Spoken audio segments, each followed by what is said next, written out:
Tune in to the Family Industrial Complex podcast here on Revolution Radio, Studio B, every Wednesday, 4 to 6 p.m. Eastern Time. Get fit, empowered, physically, mentally, and spiritually.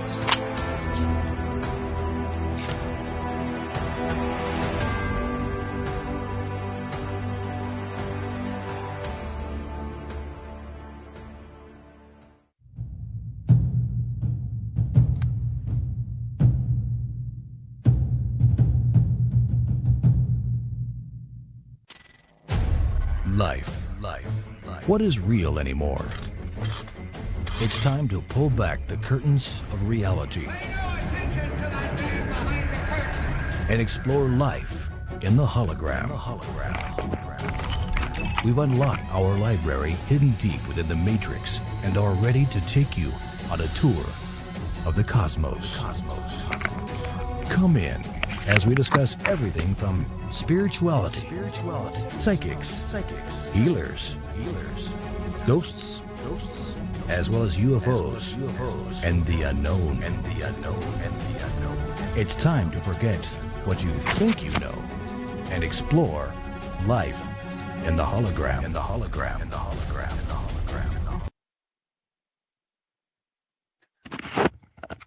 Good morning, good afternoon, good evening. It's a good something somewhere as we speak. And welcome to Life in the Hologram on July 26, 2024. And our little card for today says, Wild Child, embrace playfulness and innocence. Time for the inner child healing. And today you're with Madeline Rudy and Caroline Bell Tumblety, and we have a fabulous guest today. Yes, we do, and it was the last minute. And yeah. Thank you so much for joining us, Phil. And I'm going to read out your bio right now. And just give me 2 seconds. Oh, I think I put it up on. Yes, I did. Okay. The guest got sick. Yeah. Oh, I hope he's feeling better, Madeline. A lot of people are getting sick like at the last minute. I know. It's all we hear. It's like, I think it's just like, it's so tense when I'm outside. Like, it feels like the atmosphere is just really tense. But it also feels a bit on repeat, like as if we're just kind of going around and around and around. Okay, I'm going to read Phil's bio here. Philip Laing is a respected workshop facilitator focusing on lesser-known esoteric practices that provide powerful tools for personal transformation. He has been teaching the Flower of Life workshops since 2005 to individuals and groups from diverse backgrounds after a long-held interest in human potential and purpose eventually led him to the work of Drunvalo Melchizedek. I probably made a mess of that there, so sorry. Founder of the Flower of Life workshop, now authorized to facilitate Drunvalo's Awakening, the Illuminated Heart workshop. His focus is now on more experimental aspects that this new work allows. Phil is a seasoned guide in exploring introductions to sacred geometry and the human lightbody. In relation to personal integration, ascension, and spiritual growth, his natural sensitivity and experience make him a catalyst in illuminating and supporting new possibilities for practical applications and realizing the multidimensional self. He is also an intriguing presenter of the more controversial elements in the metaphysical area, alternative histories, and the current challenges for global society. Philip collaborates with a growing number of organizations and is currently developing his own programs as an independent facilitator. His authentic program delivery and carrying instruction is sincere, articulate, and thorough. He has resulted in his being contracted throughout the USA and internationally. In addition, Phil Laing formally apprenticed with the simple but powerful Kunlun system, as developed and taught by Max Christensen, a rare Taoist internal alchemy practice of self-awakening.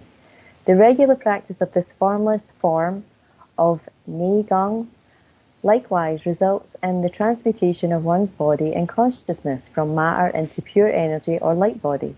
He has also learned theta healing from Viana Stibal, developer of this technique, that uses focused thought and prayer in the theta brainwave state and to effect healing change on physical and emotional levels.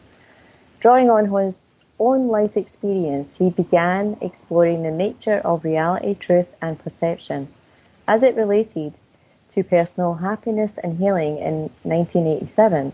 This led to meetings with modern-day saints from India as well as remarkable teachers and individuals from the West, diverse personal studies in early Christian history, ancient cultures, metaphysics, and suppressed knowledge of law.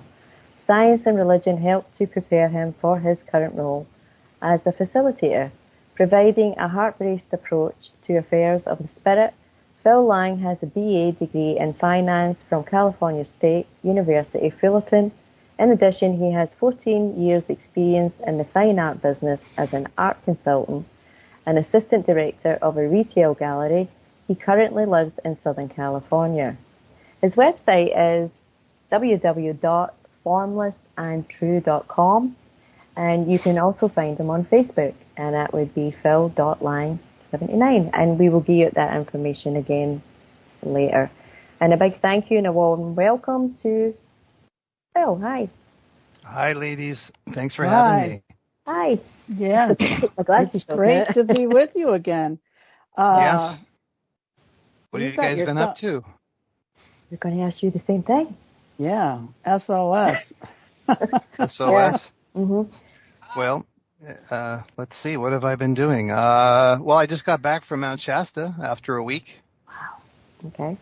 And they have an annual summer conference up there every year. And I went up there.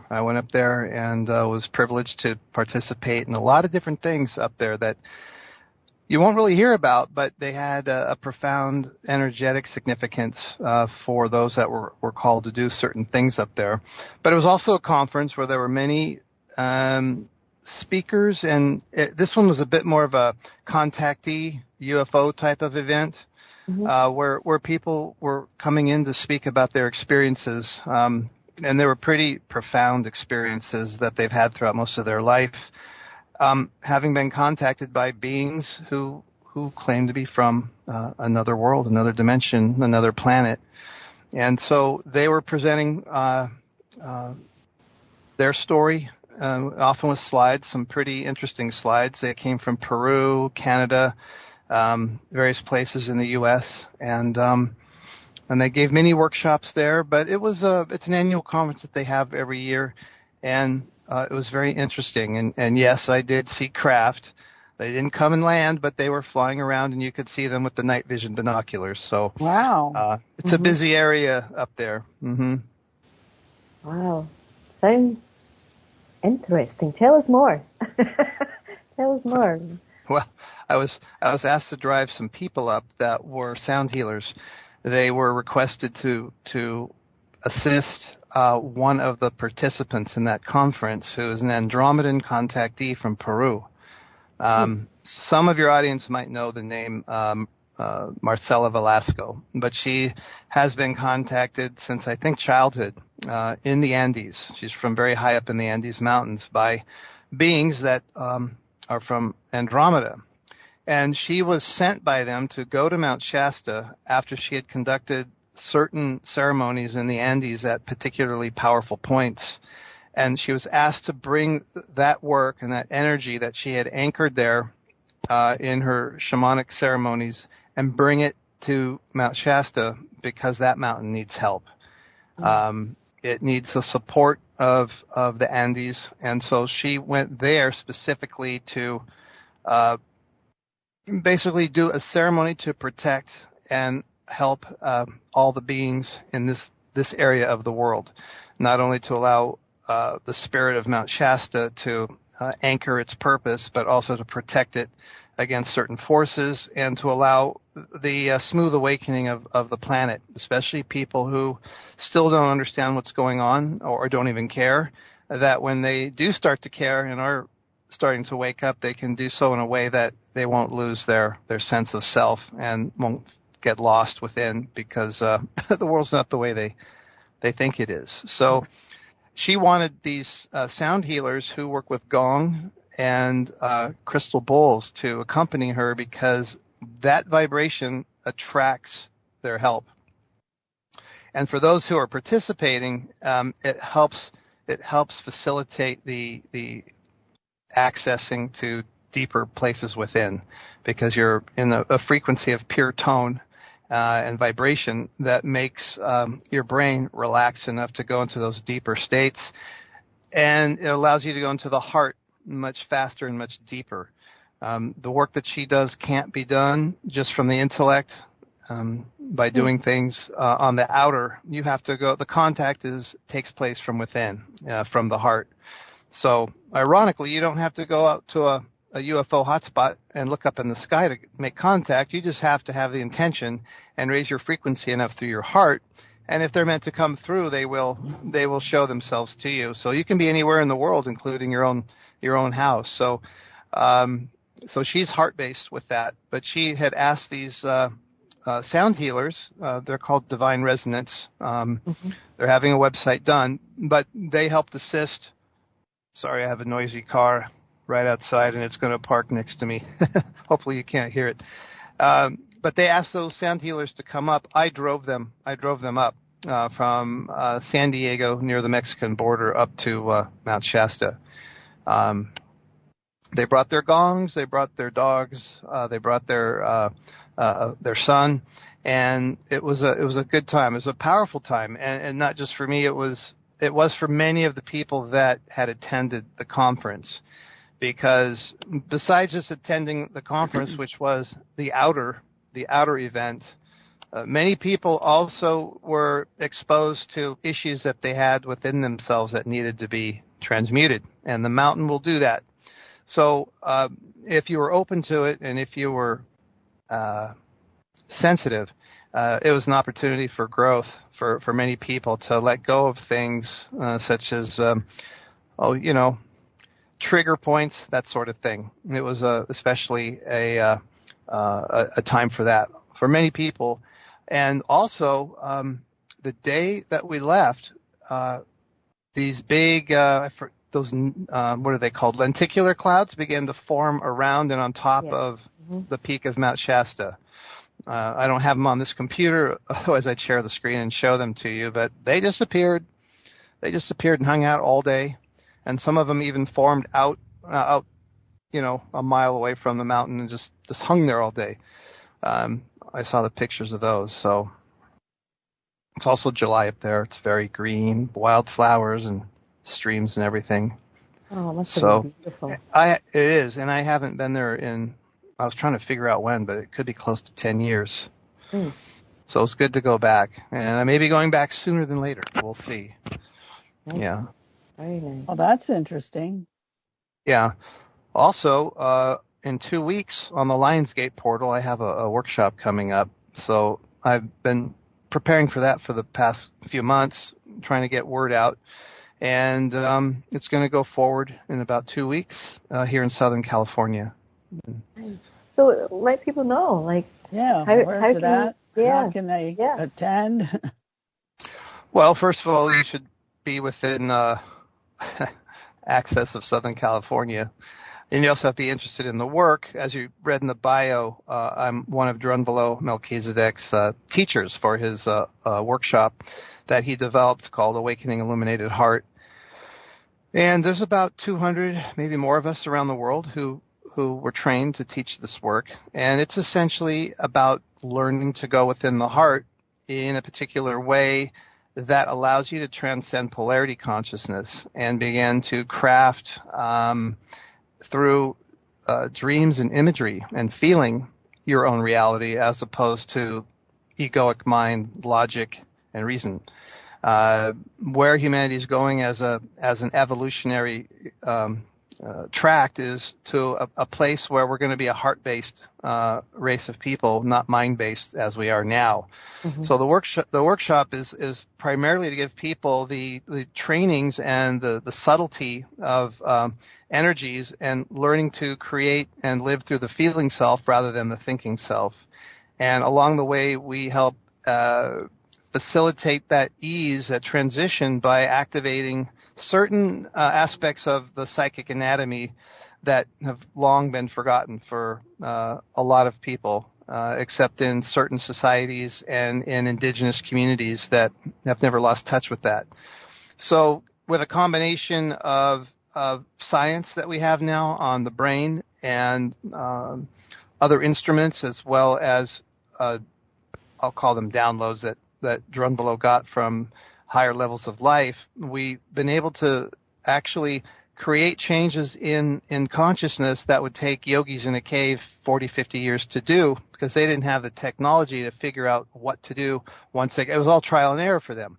So we've greatly been able to shorten the amount of time that it takes one to access the heart in a particular way and then use that energy to stimulate the brain so that it comes under subservience of the heart the way it used to be on the planet a long time ago, like Atlantean times. So there's no longer this fight between the ego and the spirit because they're aligned, and we actually reconnect the brain to the heart so that when you begin to perceive things like you always have, you're going to be doing so from a heart-based place rather than a mind-based place.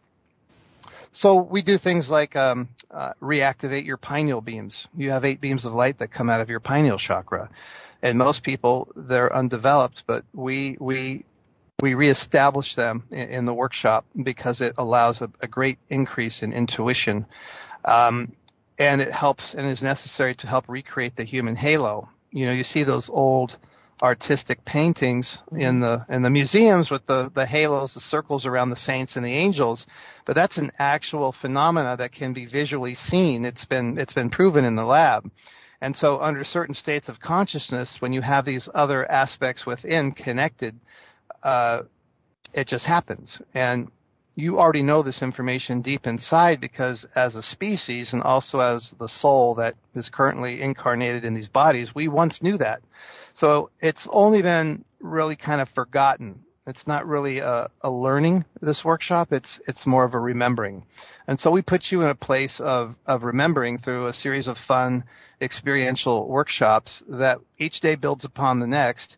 And so we do some powerful group healing in that class as well, because a lot of people can't get into their heart. They're afraid, and they don't want to be afraid. It's usually unconscious, but a lot of people store their unresolved issues and trauma in their heart. They don't want to feel that pain, but there's also great joy in there. In order to access the joy, you've got to open your heart so that the pain can escape, so there's nothing left but your true nature, which is a joyful, blissful self.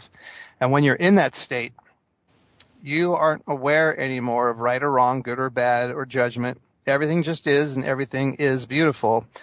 And you can send that energy, that unlimited amount of energy, up through your anatomy, literally the tip of your tongue, because the tip of your tongue is connected to the heart.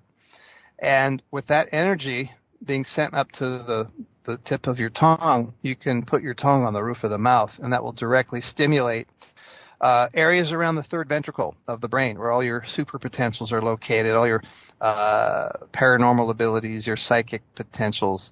And also it allows a rapid increase in alpha brainwaves, which feels really, really good. And when you get that alpha brainwave enough to be balanced between the front and back of the brain, the left and the right hemispheres as well, you start to see inner signs of attainment that show you that you're on the right track. And if you keep that up in the way that we teach in the workshop, you will be able to reestablish not only the human halo, you'll also be able to create from a heart-based place where you won't be subject to the equal and opposite reaction that can happen when you create through normal human means. For example, you can use all the techniques for manifestation and creating your perfect life. There's many books and things like that are out there. And so you can get your perfect life, your perfect job, your perfect situation, and create all that. But then something happens that you didn't see, something you didn't expect. It comes up behind you, and you didn't prepare for it. And so everything you create can be uncreated. There's loss, there's fires, you lose your business, you lose your partner, everything that you manifested. But you see, when you create from the mind, it's based through the way your brain perceives reality, and the brain is a polarized instrument. It has a left side and has a right side. It sees things logically. It sees things intuitively. But that's just a sort of an allegory for the duality that we live in. But the heart only knows balance, and it only knows harmony. And if you're in a place of oneness, in non-judgment, and you have been able to abide in reality, understanding that is perfect just as it is, you're able to create from your feeling self, from your dreams, from your imageries. And in this state of consciousness, anything you perceive in your meditation that is shown to you has actually been cleared by Source. And if you like what you see, you can project it into your reality. And this would be an example of creating from the heart, and it is not subject to an opposite response that could result in loss. And the reason we're teaching that now, while we're still earth-based in 3D, is because when we get to what people call the ascension and other dimensions of life, we're going to be creating instantly everything that we put our attention to. And so we have to remember that everything in our reality in that realm is created by us. So if we haven't gotten rid of our issues, our angers, our resentments, our rejections, our phobias, anything we put our attention on in those realms will instantly or quickly manifest, and it could very quickly become an uncomfortable place to live. And so we need to remember that we are creating from a place of harmony and balance through the heart, and that everything we see in that realm is created by us, and we can change it in an instant according to what we desire. So you can say this is sort of an intro to ascensionary skill sets that will allow people to comfortably abide in that realm when that time comes. And most people feel it's relatively speaking very soon.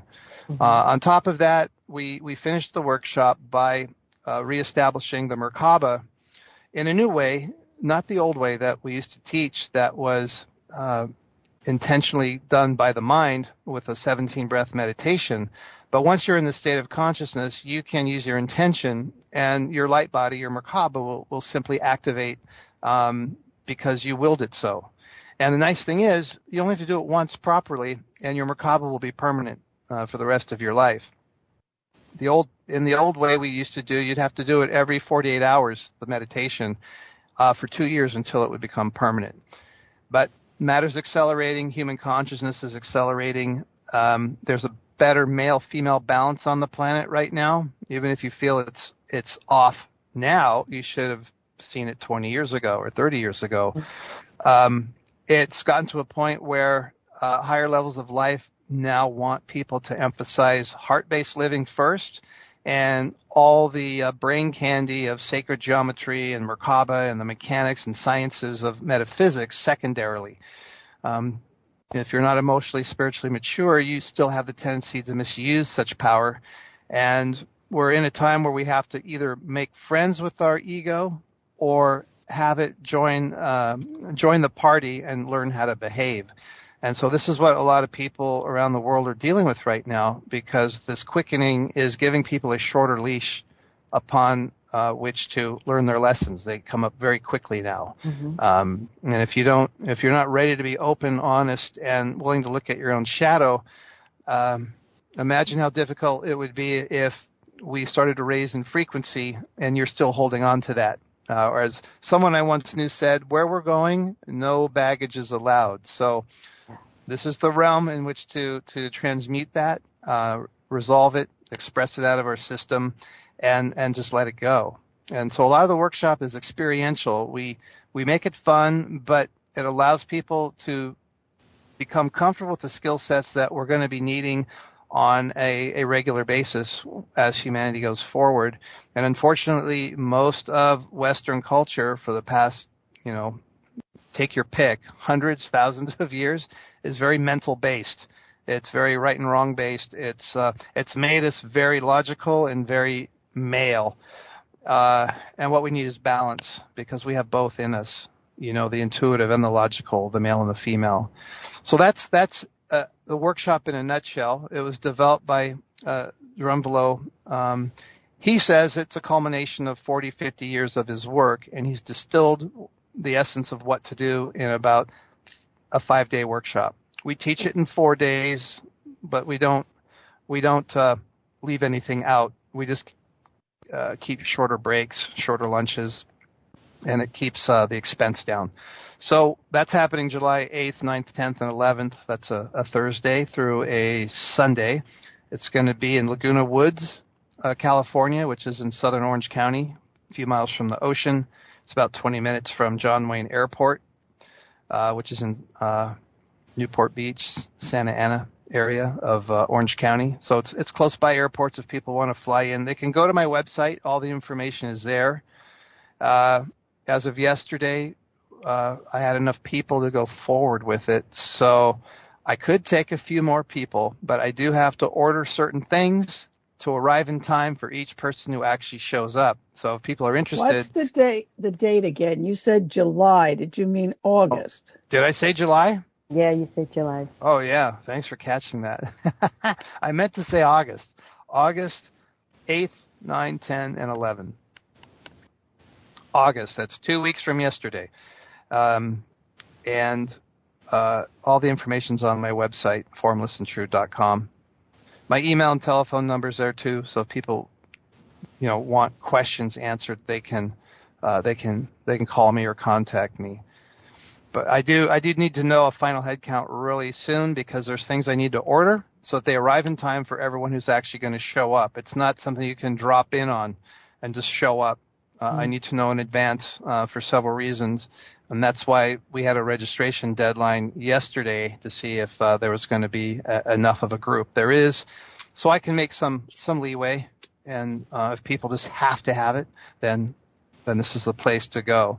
I don't know when I'll be doing another one in Southern California. I may have one on the East Coast in North Carolina in maybe November. If not, it'll be probably January. There's another possibility of one up in Mount Shasta. The dates on that aren't for sure yet. They're not even tentative. There's a discussion that has to be had.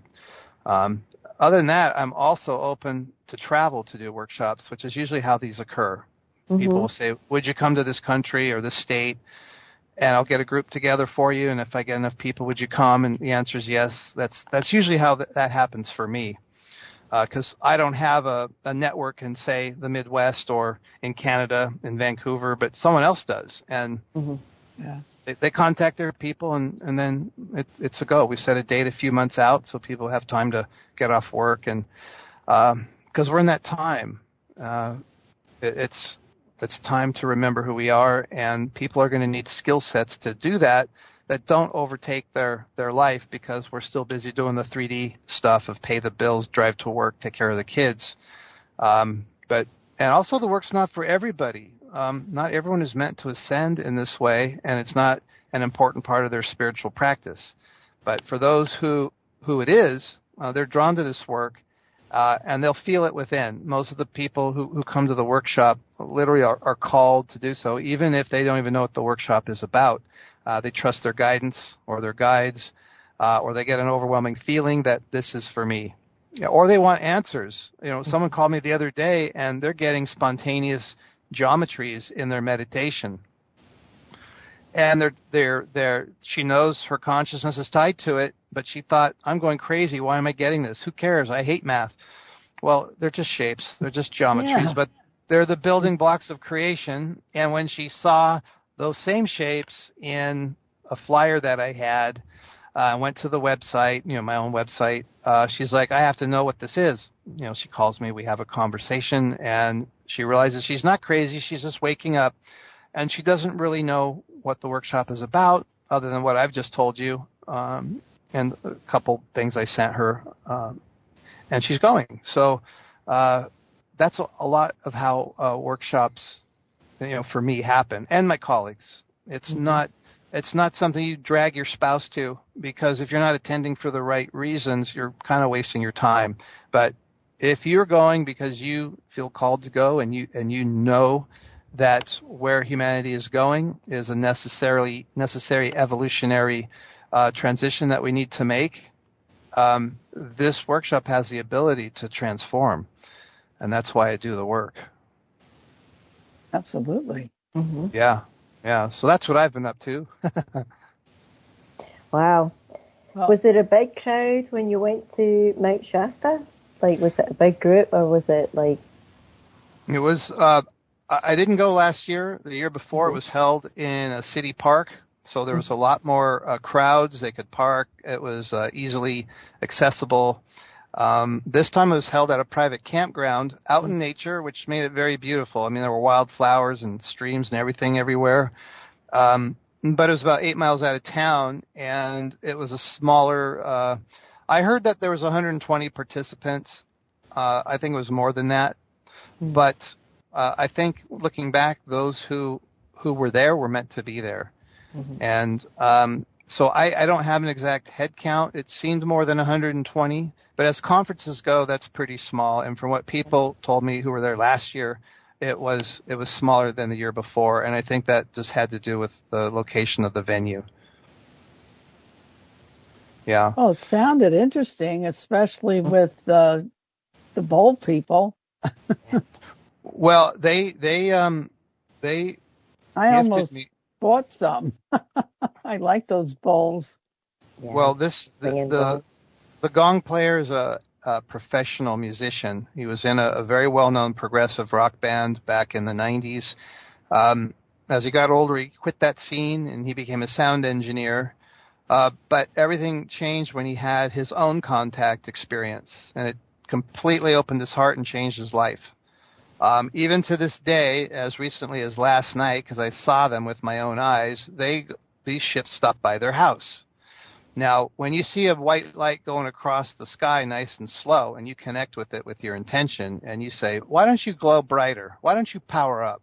And all of a sudden, that little dot going across the sky gets this big like a rheostat, and it keeps happening. I'd say that's a type of contact. They're just waving at you as they go by.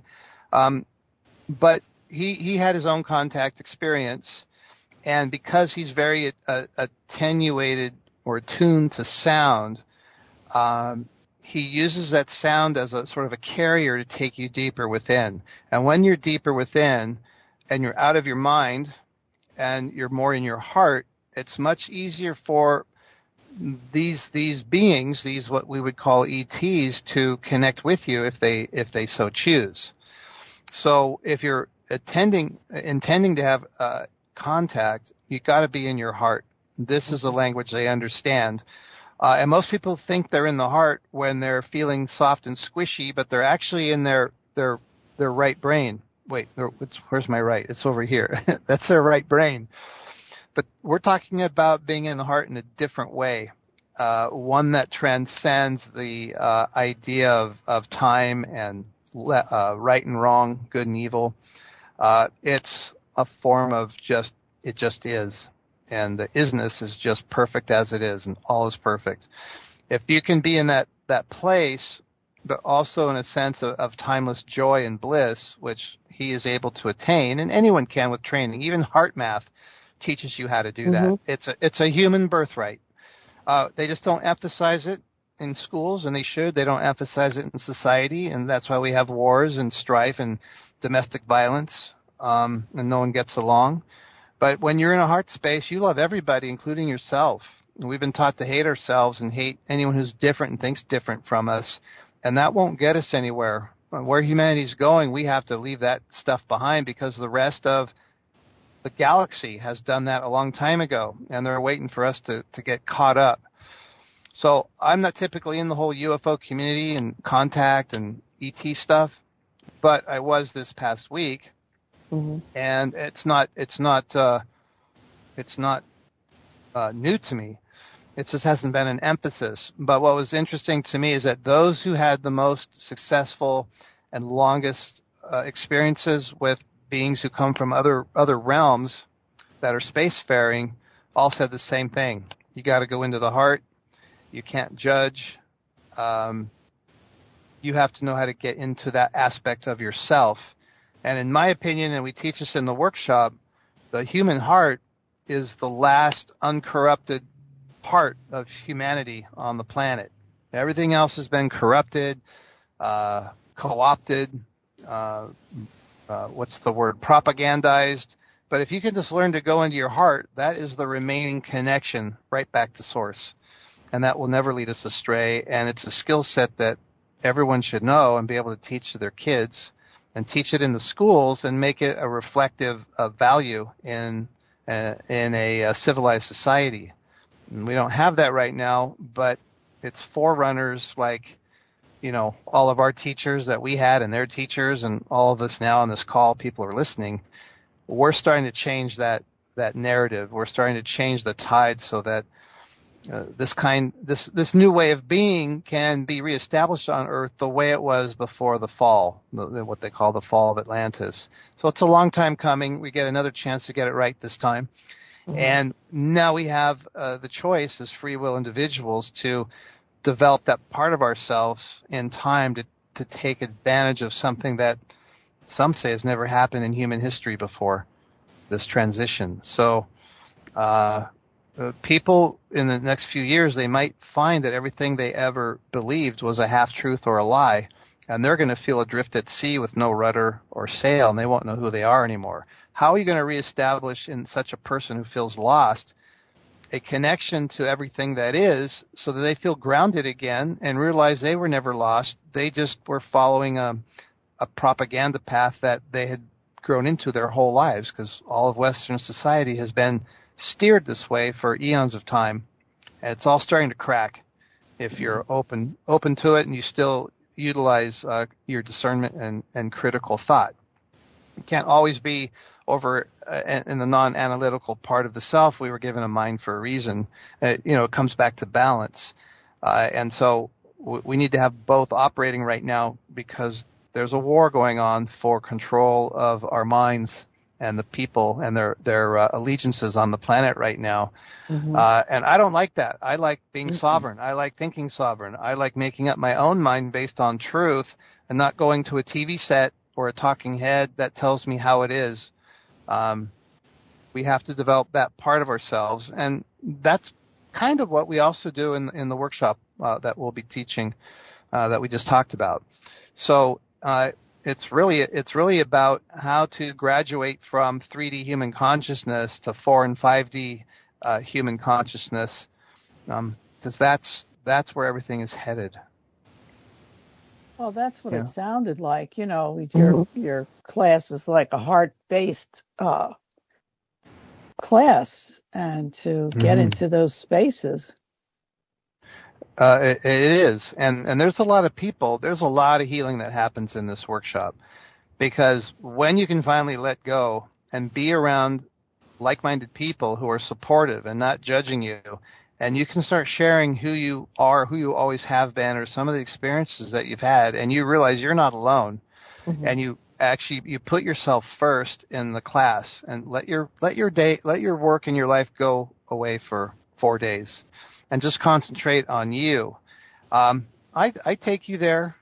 It's very easy to do. I'm the facilitator, but I take you there. And when people start to breathe in a different way, start to let their mind have a vacation for a little while, the first thing that comes up is the most suppressed stuff. And when it comes up and out, it's such a cathartic release for people. But guess what? It allows them to go deeper into meditation in their heart and their sense of self than they ever have before. So many people keep things locked up inside, and part of the spiritual path in order to grow spiritually is to heal, emotionally heal. They're two sides of the same coin.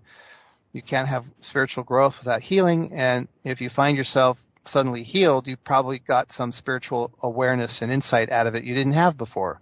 So we pay a fair amount of attention with that in the class, because I only have you for 4 days, and each day builds upon the next. And the real meat of the workshop happens the final 2 days.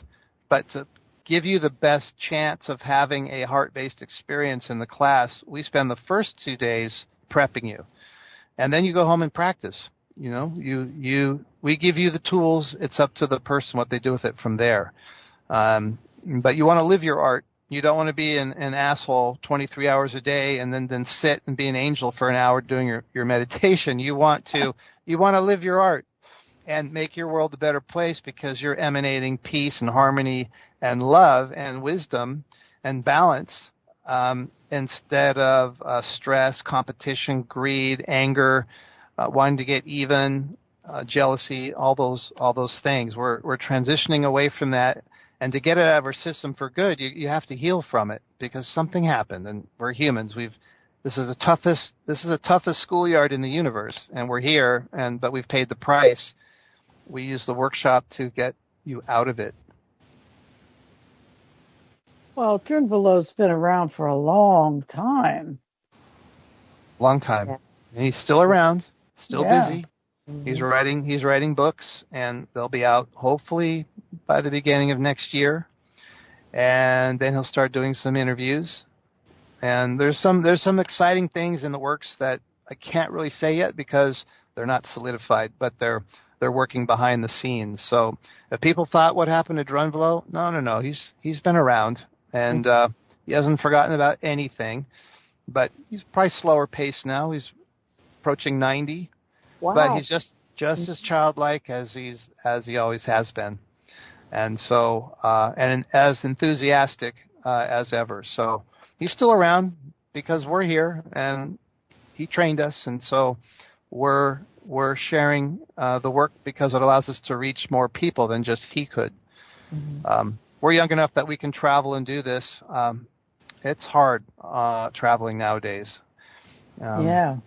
And so he's delegated that to us. And again, if you're attending for the right reasons, you don't need someone well-known in front of you. It just happens. Every time I've done a workshop, and my colleagues have said the same thing, if you're sensitive to certain energies and beings, the room is never empty. It's never just the students that are in the workshop. The room is filled with their spirit teams. You can see them, sense them in many cases because they're excited for us. This is what they have been waiting, is to see humanity take concrete steps on their own self-development to prepare them energetically for what is coming. And you don't find that a whole lot just yet in the world, but it's changing. And I think in a few years you're going to see a whole bunch of classes like what we do and others becoming very popular because people are going to want this information. They're going to need it just so they can feel normal. Mm-hmm. And transition out of the old way. I mean, so many people are sick and tired of all the systems and processes that we're forced to live in, and so we're in a position where the whole human species is being asked to themselves, what do they wish to create? Where do we go from here? Because we're going to write the script. It's going to be up to us. So how far do we want to take it? What do we want to do as a human race? Because that's a question that will be afforded for the first time ever, because we thought we had free will to do that, but we had actually controlled free will.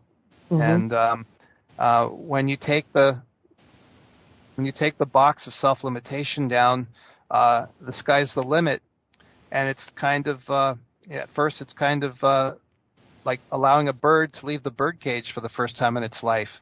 It knows its comfort zone, but it doesn't know what awaits it out there in a field of possibility.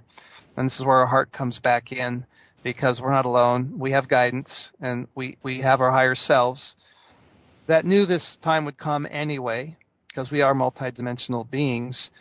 So the workshop and others like it are appropriate now. They're necessary now. Does that make sense? Yeah, it does. It makes a lot of sense. Yeah.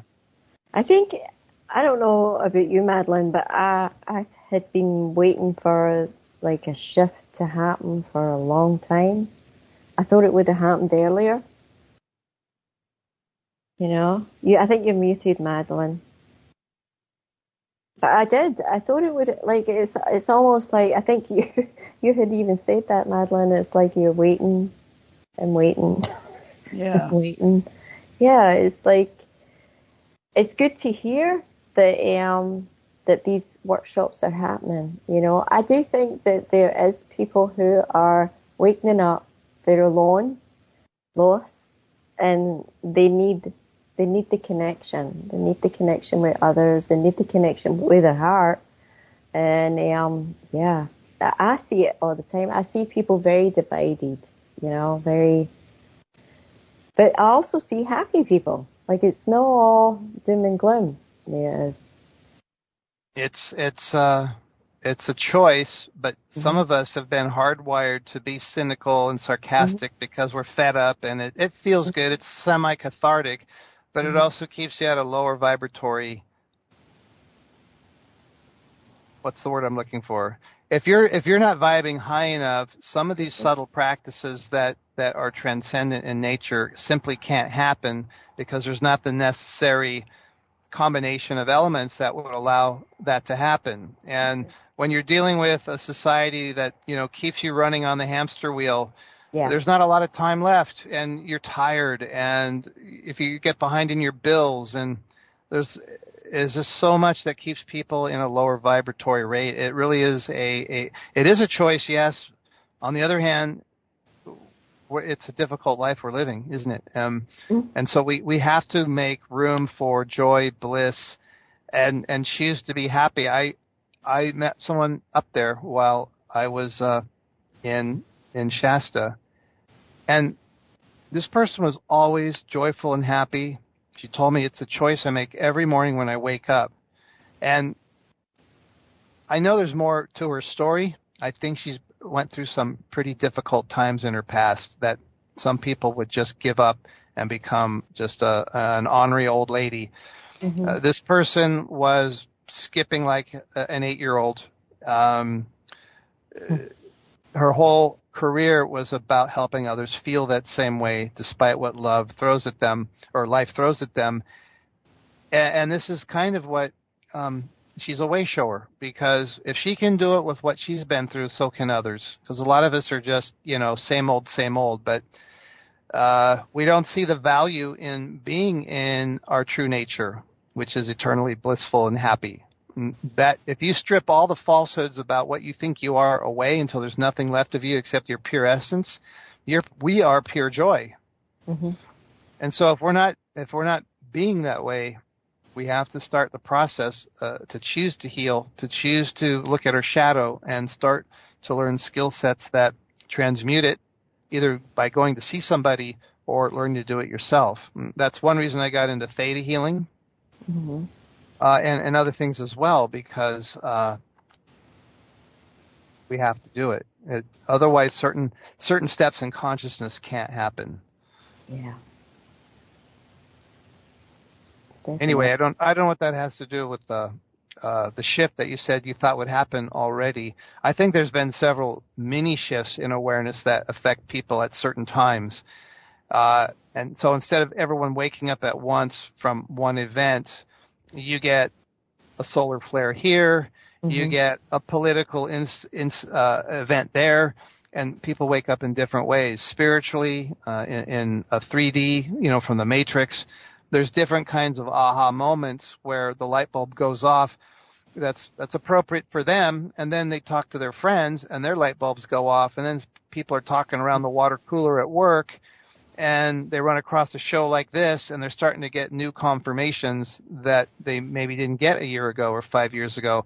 So the awakening might seem slow, but from an evolutionary standpoint, if you were like an outsider race looking down on Earth, you'd be saying, wow, those guys are waking up super quick. It usually takes eons of time, and these humans, they're waking up super fast, but we don't know it because we're inside our own bubble of shared experience, and it's taking a long time because it's uncomfortable. But to life out in the galaxy, watching this happen, we're developing tremendously fast. And I think that's one reason why we have the ET sightings around the world and the contacts going on, because they want to see what's going to happen. Because we have to catch up with what they're doing, and they're no more able to do their shift in consciousness than we are, because we're the weakest link. So they're trying to get humanity to raise their frequency, raise their consciousness without interfering with our free will as a collective planet. So they can only sort of guide. They can't involve themselves. They can't do it for us. We have to do that ourselves. Because if we get on board, everyone else can move together. It's like the tribe's moving through the woods, but they have to hold up because little Johnny's in the back because he's not pulling his fair share and doesn't want to. But they know if they do it for Johnny, he's going to lose the lesson. So we have to learn the lesson, do it ourselves, and then once we get up to speed, all of life can venture together to where we need to go. Mm-hmm. I don't know if that makes sense, but that's what a lot of people who have had contact have been told. But now, how do they get picked? I don't know if it's a matter of being picked. You know what I mean? How it's like. Well, I'm not an expert. How do they target these people that, we're gonna come down here and get this guy? So you're talking about the ETs? Yeah. Well, I don't think they get chosen or picked. They don't just sit there and go, who should we abduct? It's a random thing, or it's a family lineage, or. Well, according to the people that I spoke, and it's not exhaustive because I don't usually run in those circles, but those who I've spoken to that were willing to answer me over time, and I spoke to a couple of them the past week, was that they were told that in their past incarnations, they were one of them. So it's like you're driving around with the Andromedans and you decide to put your body in a stasis chamber and have your spirit be born into a human and be temporarily human. And the ship hasn't forgotten about you. They're monitoring you. But you go through the veil, right? You wake up and you think you're human and you don't remember your past, but you start getting visited at 3 and having missing experiences at 3, missing time. And your life just seems to be full of these contacts and lights in the sky until you're old enough to comprehend. And then you get visited and eventually you get told, well, you are one of us. You are one of us, but you're earthbound right now. We need you to seed some information on the planet. And some people claim that it's happened to them through people from Venus and Andromeda and Arcturus and Sirius. So there's a lot of different races, but I don't think they were picked. They weren't chosen either as some Messiah figure. It's an agreement. It's an arrangement that they had from before, and it's activating now because it's time. And I think if you read a lot of the books, you're seeing a lot of children now being born with abilities, crazy abilities that they just know and they just have. And where did that come from? Because when I was born as a kid, I was pretty stupid. Now these little babies are born with 800,000 IQs, and they can sit there and learn a computer in a day. You know what I'm talking about. The kids now are different. Mm-hmm. So, and a lot of them, and Mary Rodwell, who I don't know if you're familiar with her. She's from I've had Mary on the show. Okay, so she's interviewed the kids who can remember being taken aboard craft or living or having lived before they were born on spaceships or other planets, and they're here on a conscious knowing that they have a mission to perform, and they're matter of fact about it. They're not blown away. They're very humble about it, and they're gifted. I don't think they were chosen or picked or hunted down. They're here on assignment, and so I think to help raise the consciousness of a brain-dead planet, you've got to pepper it with some higher beings who have come here to raise the frequency by incarnating here in current human bodies and being temporarily feeling very limited because they're trying to operate in this environment as a human when you've been used to living in another space culture is incredibly difficult. A lot of them can't handle it, and they have psychological issues, or they just completely get the hell out of society because there's no one they can relate to. Everyone thinks they're crazy if they open their mouth. So, but it's happening, and as one person speaks up, another one will, and now you have, because of the internet. You have groups talking about their experiences, and they realize they're not alone, and they're here in a wave of help, of assistance to help the planet and the people, the genome that is Homo sapiens, or as Mary Rodwell would call us, Homo luminous. Is that what she? Homo luminous. Yeah. Like Yeah. Yeah, I wanted to interview some of those kids. Now, Caroline, were you ever, I'm not going to say abducted, but I've had experiences. Yeah. I have, like, there's a number of them going all the way back to I was a child, like, just unexplained, like, but my brother seemed to be the one who disappeared. And I seemed to know, like, when I was younger, like, I seemed to know when it was happening to him. And I would be alerting, like, my mom, my dad, my sister. But they would all, like, have a different story of what had happened. Like, whenever I would say, like, there was one time we were all on vacation, and it was Dunoon, which is on the coast in Scotland, but there was naval bases there. And it was like little cabins and caravans, and we were staying, I think we were young. I was very young, maybe 10, 11. And it was loud noises, flashing lights, and I was trying to see outside, and I couldn't really see. And I'm looking for my brother, and I'm calling my mom and dad, and I'm saying, where's my brother? Where is he? Where's John?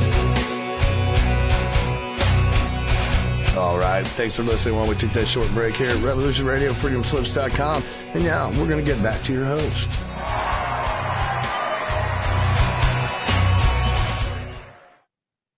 We're back, and you've been listening to Life in the Hologram on Revolution Radio. And just a little reminder here, we are listener supported. So anything you can donate to the station, we would appreciate to keep us on air. We got 70 some or 80 some different radio shows here. We talk about everything. Just like tonight, we have a great show. And next week, we have John Wayne, our own John Wayne from Revolution Radio. And just to give you an update, Dr. Christopher Macklin was supposed to be here tonight, but he's having heart and lung issues. So he's going to be off for a while, and somebody else is taking over doing his different sessions because he does so many of them. So we wish him well and for a speedy recovery. Absolutely. Yeah. Madeline, what is can people listen live to this? Yeah. They can? What?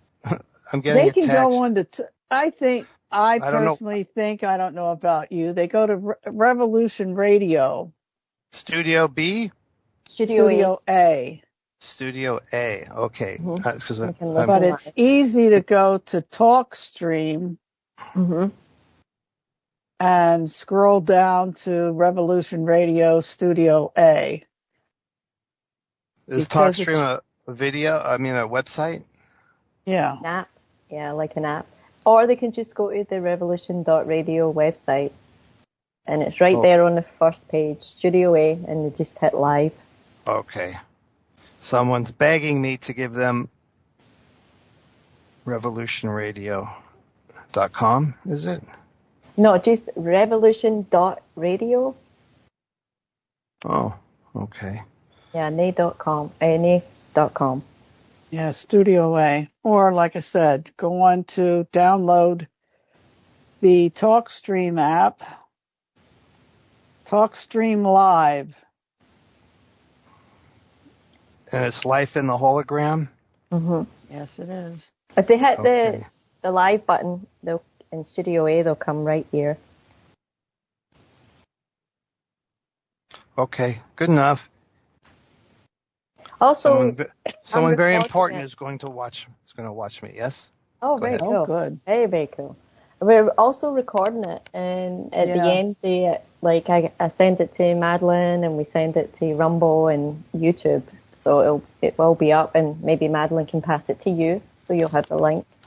Sure. Can we figure? Sure. Well, Revolution Radio is supposed to stream us soon somewhere. Yeah. But someday I'm going to figure out how we can do this to be on like Rumble Live and There's a couple way. of different places. Yeah. I mean, I'd like to stream it right on like TikTok.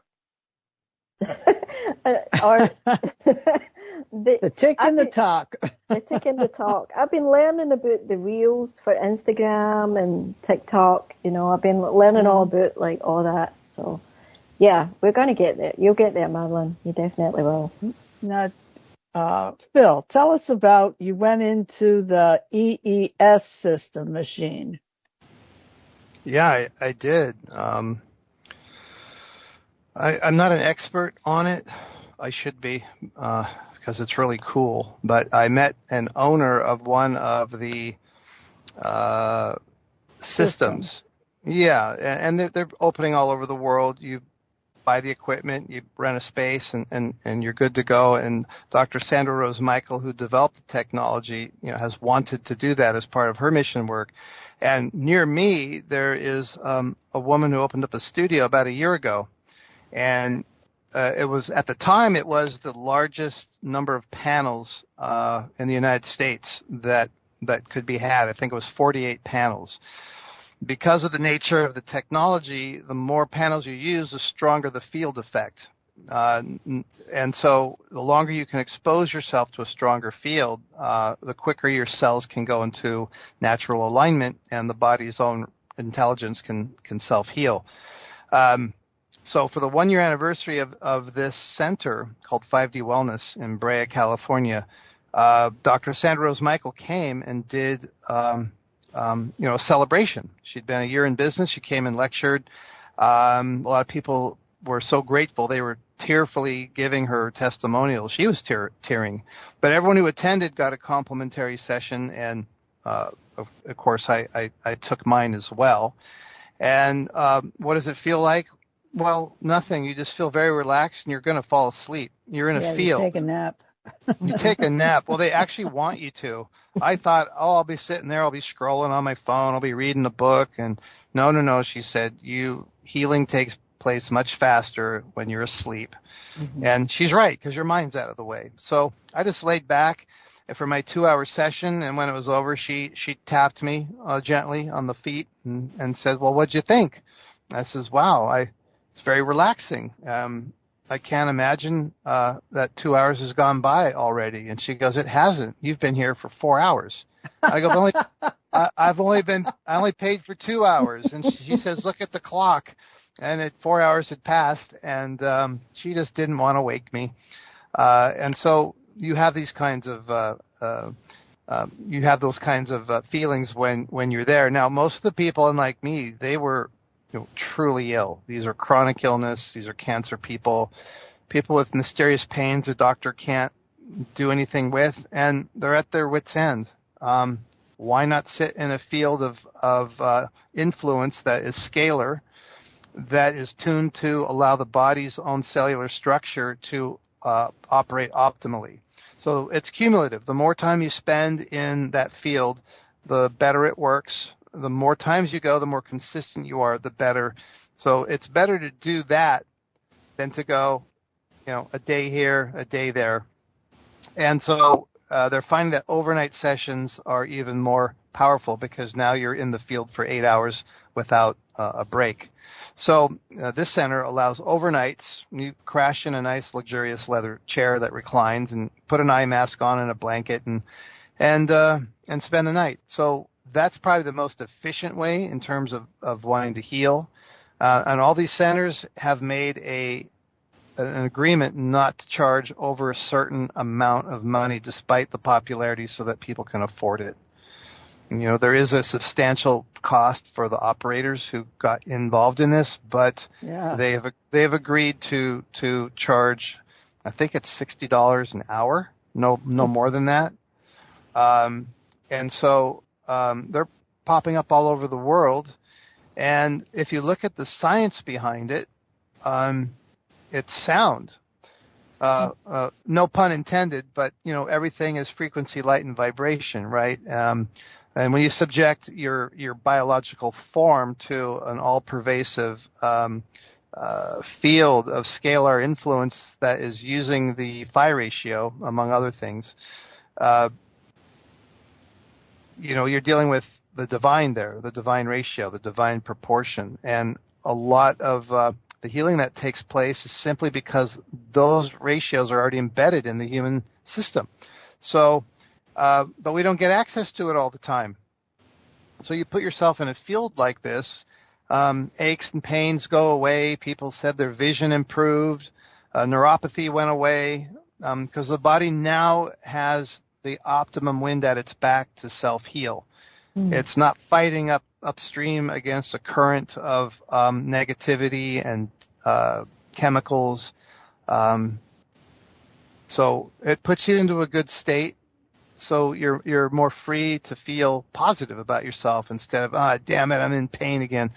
That doesn't help you. But when you're in this state, you feel very relaxed, and you might as well just let go. This technology teaches you about the art of surrender. And when you surrender and let go, there's nothing in the way that is impeding your health. And you heal at the pace at which your body can naturally do. And it's non-invasive and there's no side effects. You might get a detox reaction if you're especially toxic. But that's super rare. And that only comes if you overdo it. And that was my experience with it. And they're all over the U.S., but they put, I think, a moratorium on it because there's too many opening up at the expense of getting it out in the world outside the U.S. where people who really need it don't have access to it. So you're starting to see, and if you go to the, I don't know the website offhand because I didn't know you'd ask me this, but if you find their website, the official website, I think it's called Unify or something like that. I mean, I was in one here. They'll have a map. But oh, you did? I didn't have, I went to sleep. You sent a picture. I saw a picture after you looked very relaxed. Yeah. I went to sleep. You didn't want to get out. So you can go to that Unified website and see a map around the world and a list of locations that you can go. And you just schedule an appointment. Most of them you just go online, you book your little slot, and you show up, and you literally just have to lay down and start take a nap. Start relaxing. Sit down and take a nap. Shut up and go to sleep. And it would be nice if these kinds of technologies could become commonplace within our lifetime, so that we don't have to be subjected to all the EMF and all the other contradictory frequencies and vibrations that are affecting our health. This sort of resets you to the way nature intended you to be. And the woman I know who runs the center has quite the amazing healing story, which is why she got into it. And so she's been asked to be a speaker around the place because once that happens, she's an ex-nurse. And they fired her because she wouldn't take the COVID. But they wouldn't take the jab, so now she's not a nurse. But she has the training for one, and she understands the mentality that world has. And so her dedication and passion is reflective of the fact that she jumped from a paradigm that she was trained into this whole new world of frequency and scalar energy that actually heals the cause of illness instead of just placate and cover up the symptoms behind an illness. So it was a sea change for her, yeah.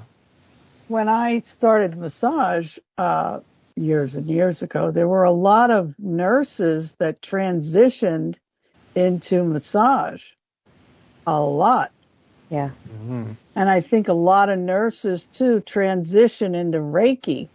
And theta healing. A lot of nurses want to provide some sort of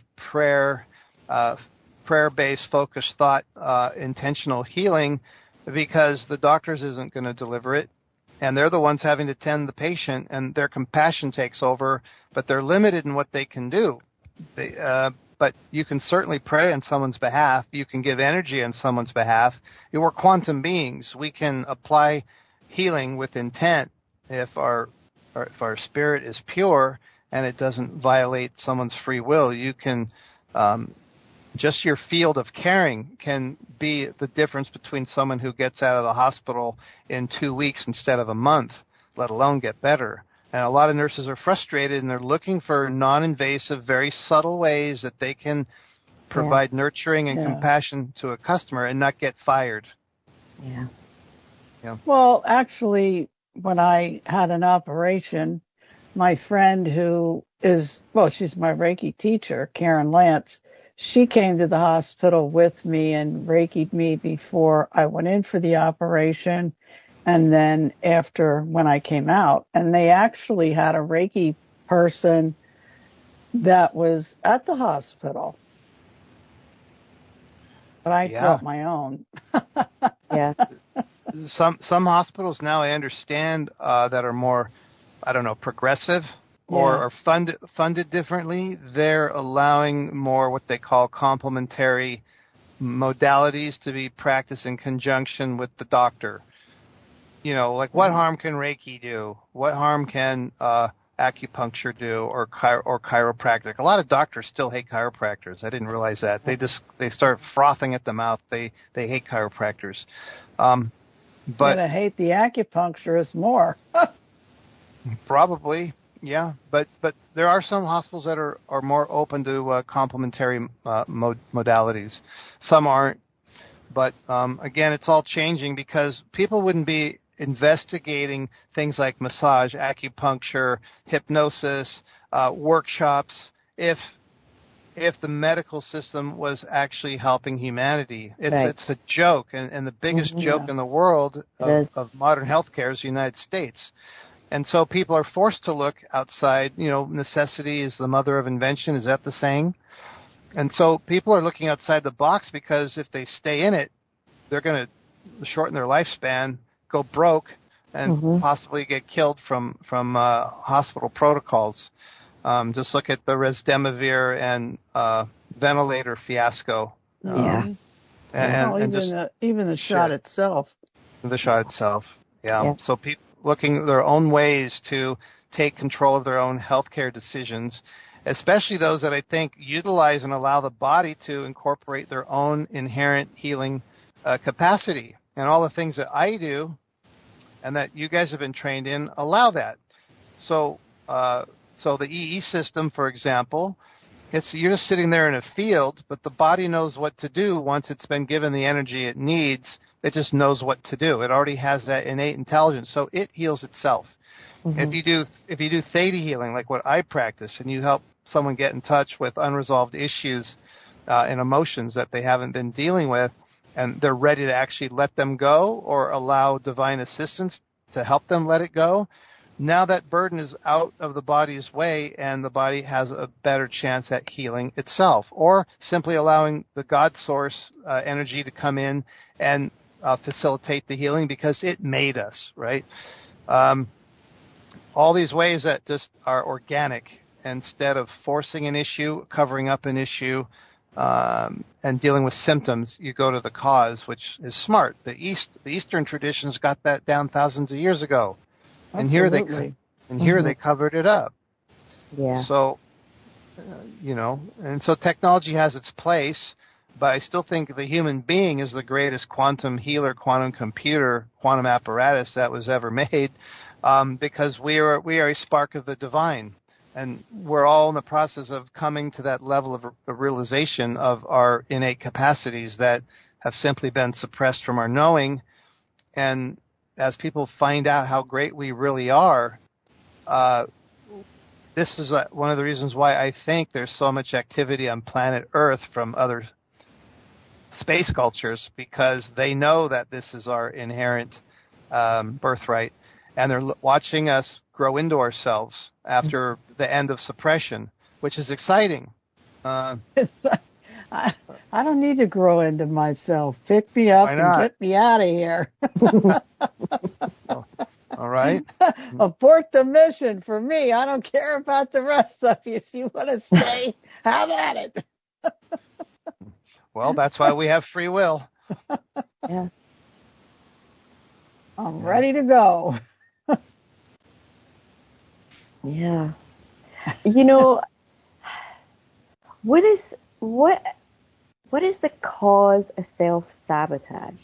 Like, is it unresolved, like, anger? Like, what would you say it is, Phil? And you too, Madeline. What's your thoughts on that? Like, self-sabotage. I seem to do stuff like that.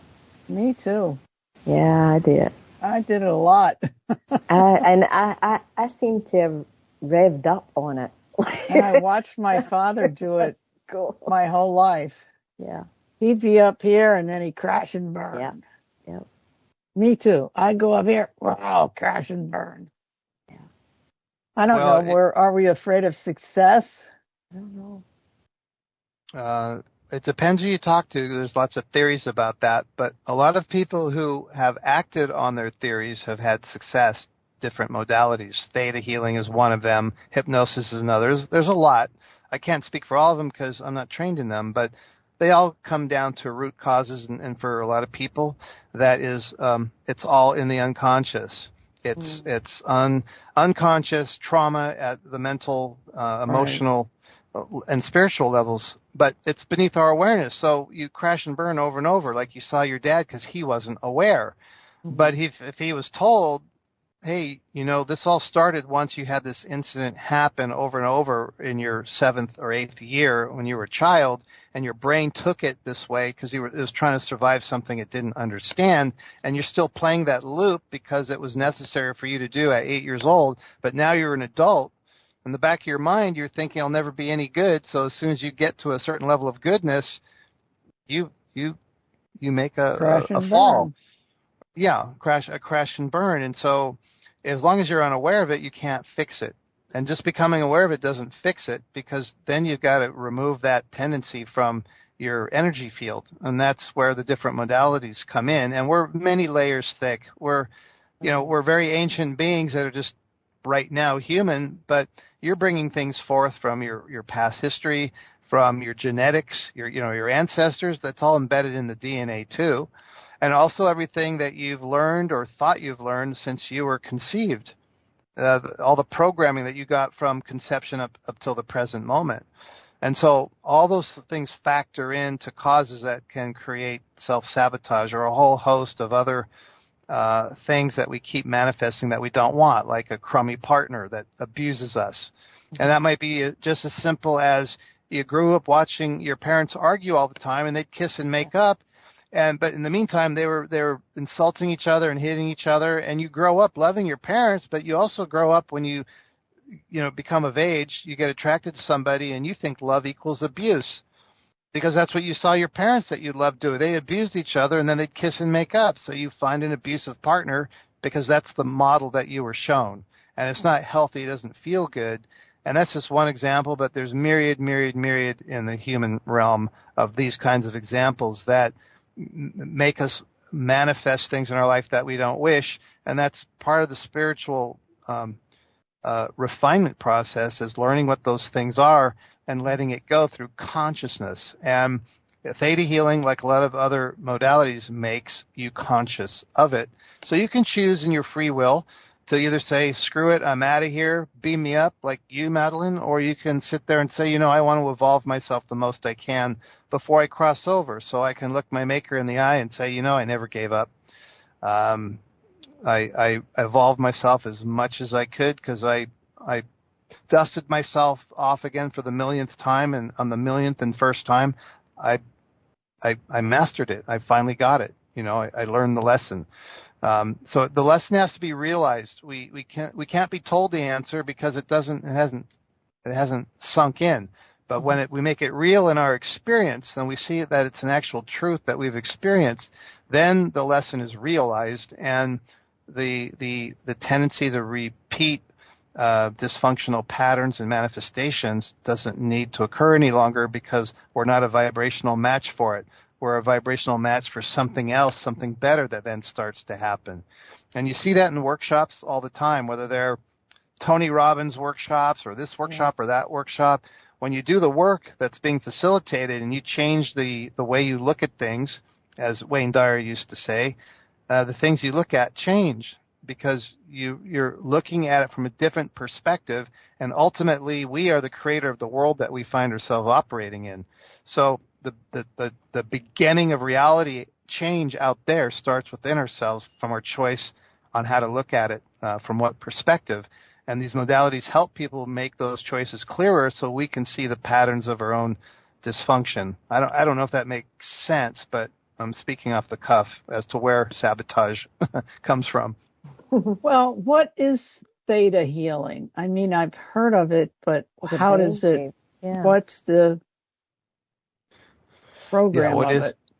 What's the program? Essentially, in a sentence, it's appealing to the divine in a state of focused thought and prayer to effect change in 3D. In other words, do you want to manifest a healing in your physical body, your 3D body? Do you want to manifest a better partner in your life or better circumstances in your 3D life? What we do in theta healing is we enter a theta brainwave state, which is easy to do. It just takes a little bit of practice. And that's a magical brainwave state when a human being is in that state, which is the same brainwave that hypnotists take you to.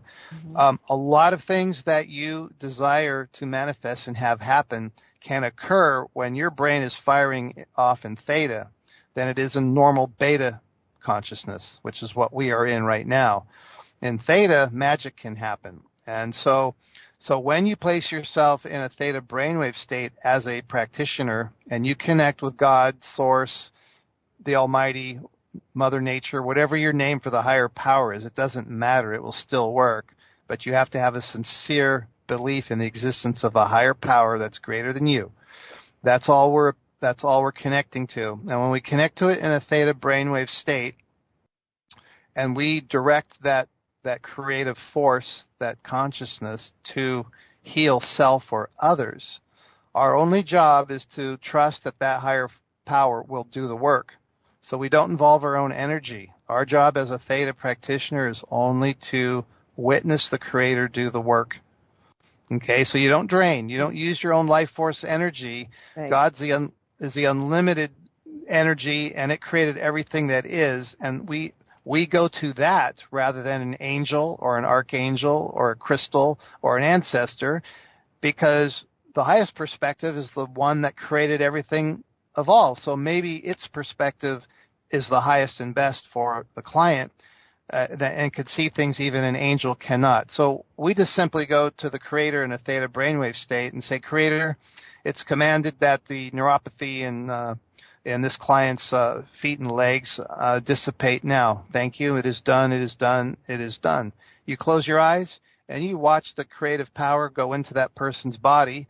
And if you're clairvoyant, you get to watch it like a movie. I'm not, so I use my visual creative skills to imagine what it would be like if I directed Source to help the person. And then when the vision feels complete, we use muscle testing to see if certain belief patterns that were associated with an illness or a dysfunction in their life has cleared. It's a little harder to do over the phone, but most of my clients are over the phone. Now, most people who have debilitating physical illnesses, we don't go straight for clearing the illness because you haven't cleared the underlying reason it manifested, which is usually due to chronic, unhelpful belief patterns and unresolved traumas they've been carrying for so long that their poor little body can no longer hold it at bay, and it starts to break down. And so we have to address the underlying emotions and memories and traumas that are still held somewhere in the system. Now, I may not know where they are, but I can go into a theta brainwave state and ask the creator to show me. And I'll start with whatever small little voice starts with. I'll ask the client to do some muscle testing. And after I effect a change by a command to the creator to shift the problem, I'll muscle test that person again for the exact same thought, pattern, belief, program to see if it's cleared. If it hasn't, we dig some more. If it has, we move on to the next item, but slowly, sometimes not so slowly, over a few sessions, they're greatly emotionally unburdened. They're getting things off their system they forgot about that happened at 5, or things that they stored so far deep under their awareness they didn't want to remember it anymore because it was too painful, and they just wanted to move on, and life goes on, and you do consciously forget, but your body hasn't because it's getting ill. Okay, and just removing resentment. Just going in and looking at the resentments a person has collected over their lifetimes for people who betrayed them, who ripped them off, who broke up with them, people who resent or who just are naturally resentful. They hate everybody. F you, they're just resentful. Well, just removing... I get them. Okay, just removing the energy of resentment opens up so much energy and freedom within the human spiritual psychic anatomy that they become much more psychic and intuitive. They couldn't see it because through all that resentment that was bouncing around like a cloud of fog in their multidimensional self, they couldn't hear the small still voice. It also greatly reduces the ability of many parasites within the body to continue to be a host, for you to host them, because if the energy of resentment is out of the body, it's an energetically more hostile place for many parasitical things like funguses and various pathogens like that to live. And so when you work with people who have parasites, you go right to resentment every time. That's just one example. Okay, we train ourselves to let the Creator show us, not what the client tells us, because the client already told you what's wrong, and it usually isn't. The client says, I'm afraid of heights, and I'm going on a plane ride next week, and I'm scared of heights. But then, can you climb a ladder? Well, no, I'm scared of heights. Well, so the problem they think is scared of heights. Heal me from that phobia of being scared of heights. But then you start doing a little bit of muscle testing, and you find out that what they're really afraid of is dying. And the reason they're afraid of dying is because they're afraid of confronting God. And the reason they're afraid of confronting God, or their concept of what they think God is because they're afraid they're going to be judged for dying prematurely, for falling off a ladder or crashing in a plane. Wow. Because in their mindset, God judges. When you die, you go before God and you get judged. And if you think you're a bad person, or you didn't fulfill your mission that you knew you came here to do, and you died prematurely because you fell from a ladder or a plane crash, God's going to send you back or punish you. So you clear them of the belief that God punishes, that I'm separate from the divine, that the priest is always right, things like that. You explore. In a session we explore. But that's the real bottom belief. You clear that, they can climb a ladder no problem. They can go on a plane ride no problem, because it wasn't a fear of heights. They just thought it was. So it's often not what the client believes is the problem. It often is, but this is why you have sessions. And theta healing is not the only modality that does that. There's many. This is what I got turned on to. And so it's not that it's better than anything else, but it's comprehensive. It works. It's shown itself over time. And you can't be a practitioner of it without holding your own self accountable to the same kinds of problems that you see you clearing in your clients. A lot of times the stuff they're having problems with, that one's for me too. So you give both yourself a healing. So it keeps you accountable. And it also greatly empowers you, because you realize that you are the master of your ship. You are the master of the ship, not victim to things outside your control. Even if things outside your control happen, you learn to deal with them without going into victimhood and wallowing in a quagmire of self-misery for the rest of your life. So it's a very fast, effective program for self-awareness. That in itself is a spiritual a path, because a lot of spiritual experiences start to manifest spontaneously in people who are constantly working on themselves and clearing themselves of the various things that happen in life, which appear not to be fair. But how do you know your higher self didn't set it up for your own growth and benefit? You begin to realize that it didn't happen to you, it happened for you. for your own self-growth, soul awareness, soul education, because we're just here in this world for a short time. We're eternal beings. We've always been here, alive and conscious for thousands of years in many different bodies throughout the galaxy. We're just currently human right now.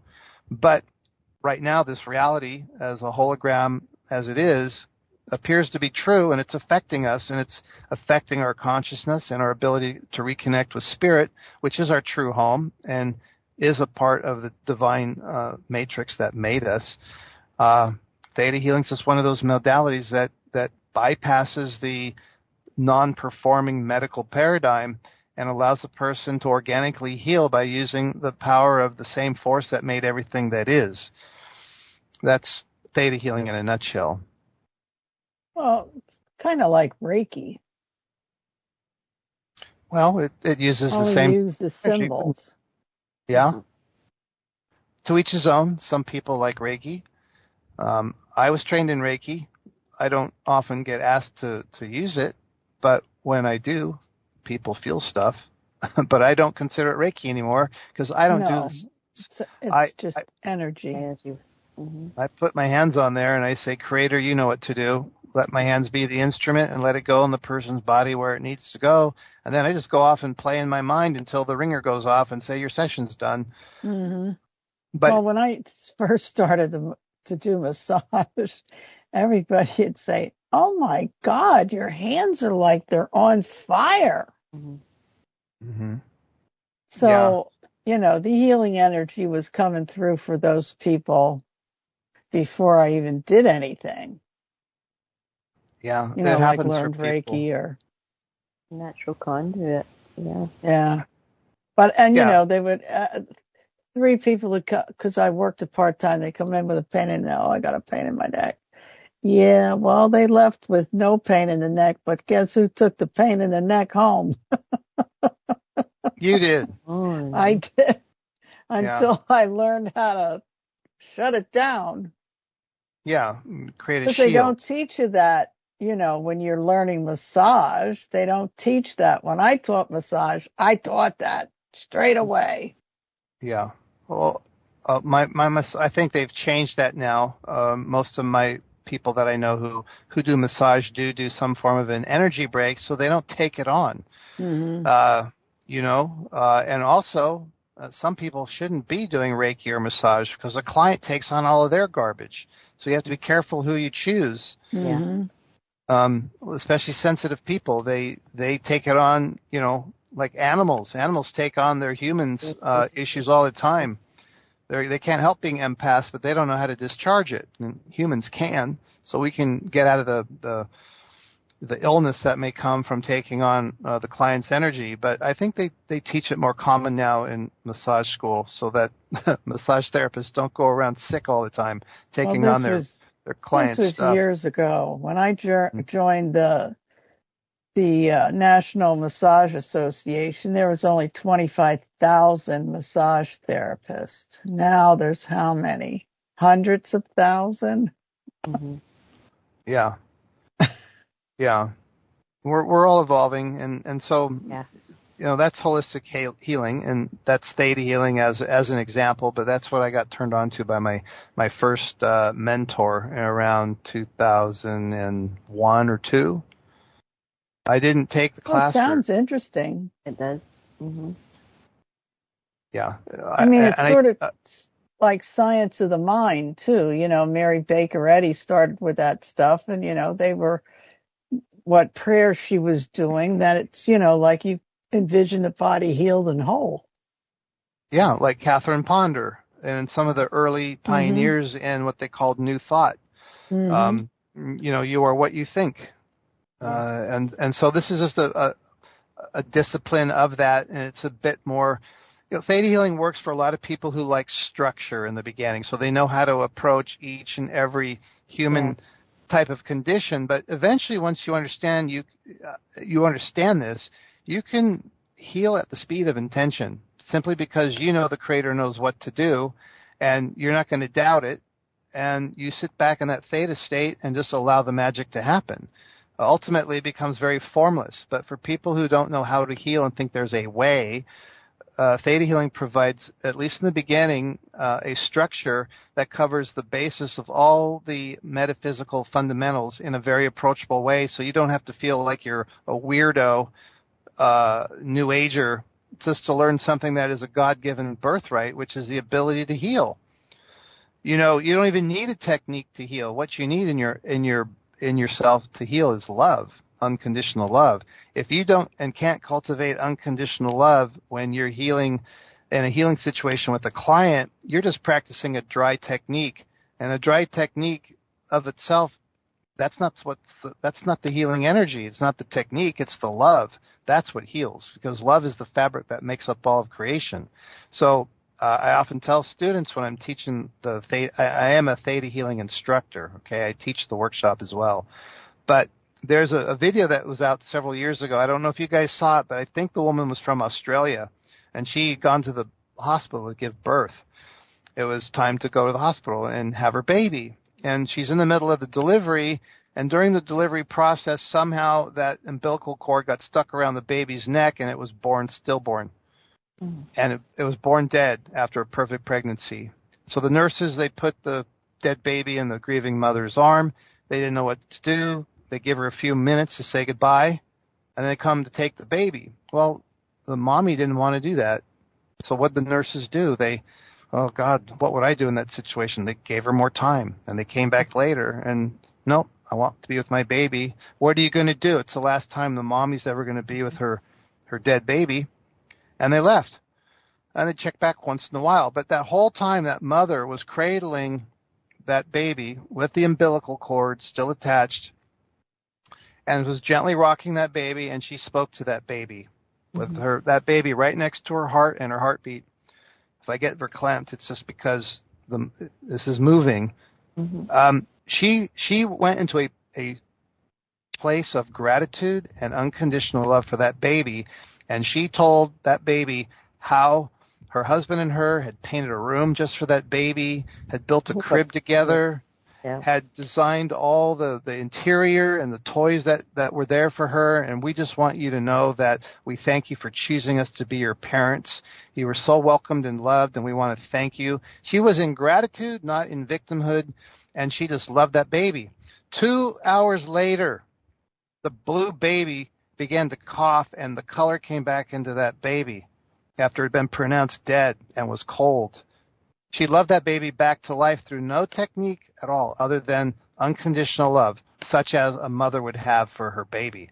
And they made a video about it. They interviewed her, and she goes, I just wanted to tell my baby how much we appreciated it and how welcome it would be. And I think the baby decided to come back, you know, like, wow, I want in. And babies are very resilient when they're fresh born. I mean, human babies can do things that adults can't. But that's an example of healing through love alone, without technique. So we actually prove that in the workshop that I'm teaching. It's called Awakening the Illuminated Heart, the one that we were talking about earlier, where we spend a day of group healing, and there is no technique involved. It is just a person lying there receiving unconditional love from the other participants in the workshop. And we've seen healings there. Oh, boy. But you let the divine energy go where it needs to do, and what the person is ready to receive, they heal where they need to for that point where they're ready at. So for me, I like theta healing because I got turned on to it. It helps me focus what I want to do, but it's not me that's doing the healing. It's the divine energy. My job is only to witness it and then verify through some muscle testing and see how they're doing. And like many other modalities, that's how it goes. We go for the root. We go for the root cause, what's causing their problem. Yeah. Well, I know when I listen to some of Dolores Cannon's work, she says, you know, you can heal something like in an instant. Yeah. You can. Once you are operating from a complete absence of doubt and knowing instead of even faith, but once you act from a complete absence of doubt, your full potential as a creator being and manifester comes into play. The body and the human psyche is such that if there's this one little piece of doubt somewhere in your body, in your psyche, that's the thing that's going to win.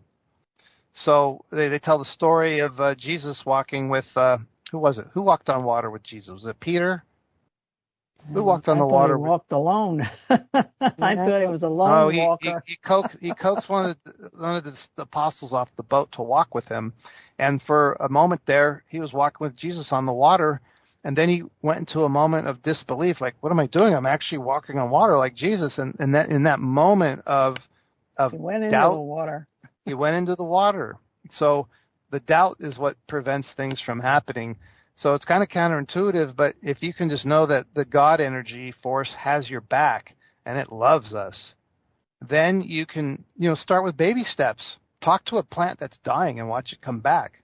There's no different. I did it already. My son had a very bad car accident when he was 15. And I was the third person on the side of the accident. And it's like, well, I'm praying to Virgin Mary. And I said, if you only let me heal one person in my lifetime, let it be Sean and let it be now. But then he did go to the hospital for like a month. He had the last rites 3 times. But I never, ever, ever doubted that he wouldn't get well. Mm-hmm. Never. Mm-hmm. Never for a minute. Yeah, that's a very powerful example of not letting go and not giving up anyway when everything looks helpless. Yeah, because I had this picture. I got it at the Blue Army. That's a place up in New Jersey where you go for the Virgin Mary, and the one side was Jesus and one side was Mary. And then I put this up, and he was in a coma. I don't know whether it was induced or what. And I said, Sean, who's going to heal you? And he'd point right to Jesus. Well, there you go. Yeah. I just got goosebumps. Yeah, and a lot of people who are devout Christians like theta healing and Mormons and others, because in their tradition, the healing hands, the laying on of hands, or appealing to Jesus as a healing force is very strong. So it's a natural thing for them to look at. A lot of them don't want to work straight with God because they feel they're bypassing Jesus. So I tell them, well, take Jesus with you. Walk up together with him so you're not bypassing him or overshadowing him, because a lot of people, they want to show respect. It will still work. It just has to do where your power is, where you abide, where you have a lack of doubt, so that the same kind of effect that you got on your son or that mommy got for her baby can come forth. And I think this is one of the hidden potentials in the human being that's about to come online. And we just have to know that it's possible so that we can learn to start doing it.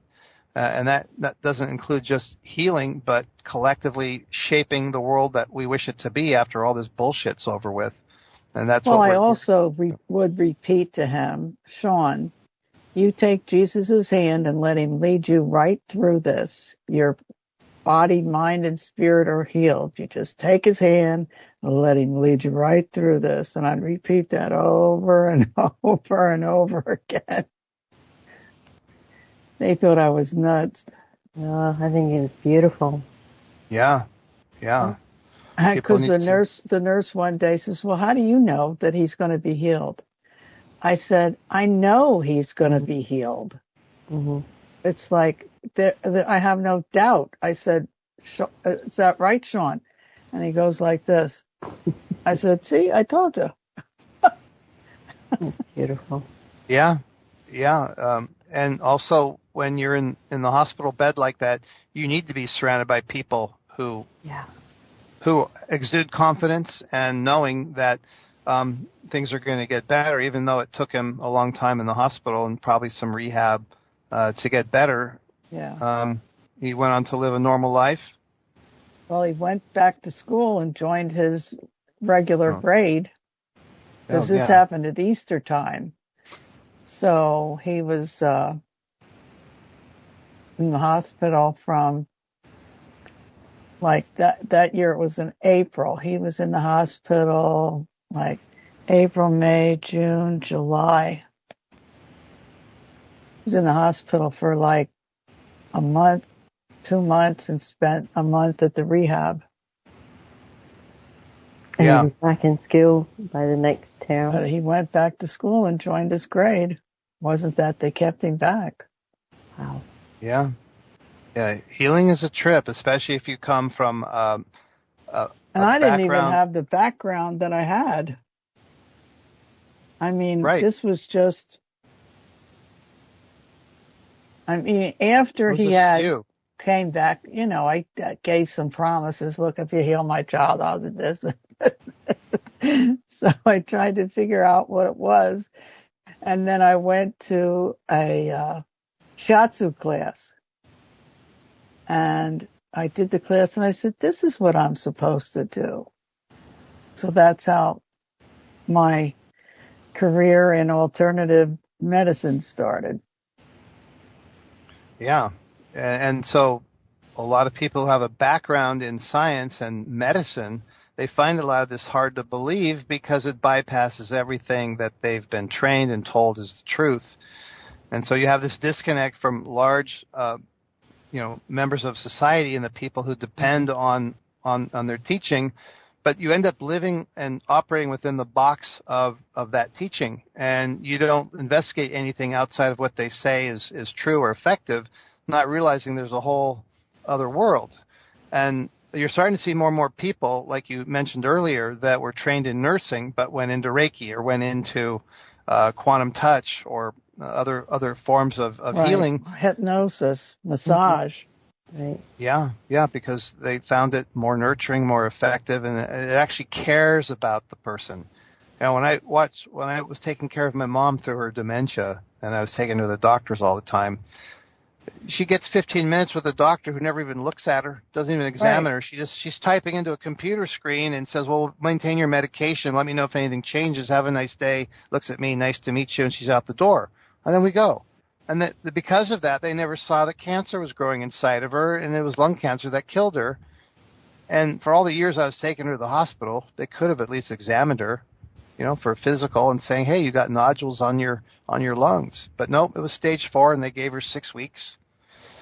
And kind of unacceptable, if you ask me. You're paying for that state-of-the-art health care. Absolutely. And I do know. That story is common. That story is common, unfortunately. And this is why people are looking outside the medical paradigm and big pharma and all that stuff, because it's all meant to milk us of every last dollar, while not even healing us. They call it patient management, not patient goodbye, see you later, you're healed management. It's patient management because they keep you in the system, managing you like cattle. And I think someone famous said that there's no money in healing because the client doesn't come back. So, Phil, we're soon going to be out of time, and we so appreciate you coming on the show. Yeah, I mean, you're welcome anytime. But let's give your website again. So in case the people want to take the Drunvalo class or your theta healing, there might be somebody across the country that wants you to come and teach.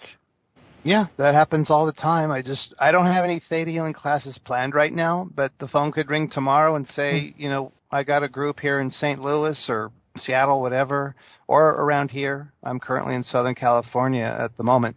But no, the website is formlessandtrue.com. And the workshop I have in 2 weeks is called Awakening the Illuminated Heart. That was developed and formulated by Drunvalo Melchizedek. I'm one of his authorized facilitators for this work. It's August 8th through 11th. All the information about what's covered in that workshop, if they miss this broadcast, they can go to the webpage and click on the tab that tells you how to register. Don't register last minute if you want to, and if you're interested, but another time, contact me and I can see how I can come to your area. We get a group together, and when it's together, we set a date and I come out. That's always possible. Same with theta healing, and I also do some in-person sessions with Reiki, and also I have a biofeedback device you asked me once about called Skinar. I do sessions and therapies with that. Very, very good for eliminating pain from injuries and chronic illnesses. And what's your other machine? Oh, the AO scan? Yeah. Yeah, that's like that I can do remotely on people. That right. uses, that uses, it's like a quantum health and body scanner that works through subspace to analyze your frequencies you're emitting against the optimal, and then show you where you are in or out of range for thousands of different aspects. And then it generates a report, but also we can direct frequencies at you remotely to help support your healing process. And it'll give you more information about your health than you would ever. Absolutely. Yeah, because I had the scan done on you. And so I also offer that because it really does help, and it segues so well with so many other healing modalities that people will be availing themselves of. And so I do that as well. Thanks for having me on. Absolutely. Thank you for coming on at such short notice. Yeah. Anytime. Anytime. It seems like our guests are either getting sick or they're missing their airplanes and they don't get home. Mm-hmm. Yeah, life happens. Stuff. It does. Yeah. And it seems to be happening more. Yeah. Yeah, it does. And I mean, it's not only me, it's a lot of that's happening. Mm-hmm. Oh, yeah. A lot of different people. Yeah, we'll have to have you on after your class. Yeah. Sure. Just give me advance notice, and then we'll set it up, and we'll have another rodeo. Yeah. And now give your website again. Yeah. www.formlessandtrue.com. All my contact information. Formlessandtrue.com. Yeah. And you're also on Facebook. Yeah. Yeah, I'm on Facebook, but there's a bunch of people with my first and last name, and you have the actual URL. Yeah, we'll put it up with I'll put it up. It's like my name /79 or something you said. So that's the Phil Laing. My avatar is a Rembrandt etching. It's not my face. So when you get to that, you know it's me. And stay tuned for Caroline's show. She's coming up, Navigating the Truth, after this show. Because it's over. We'll see you next week. Thank you, everybody. Hi, thank you. Thank you, Caroline. Thank you, listeners.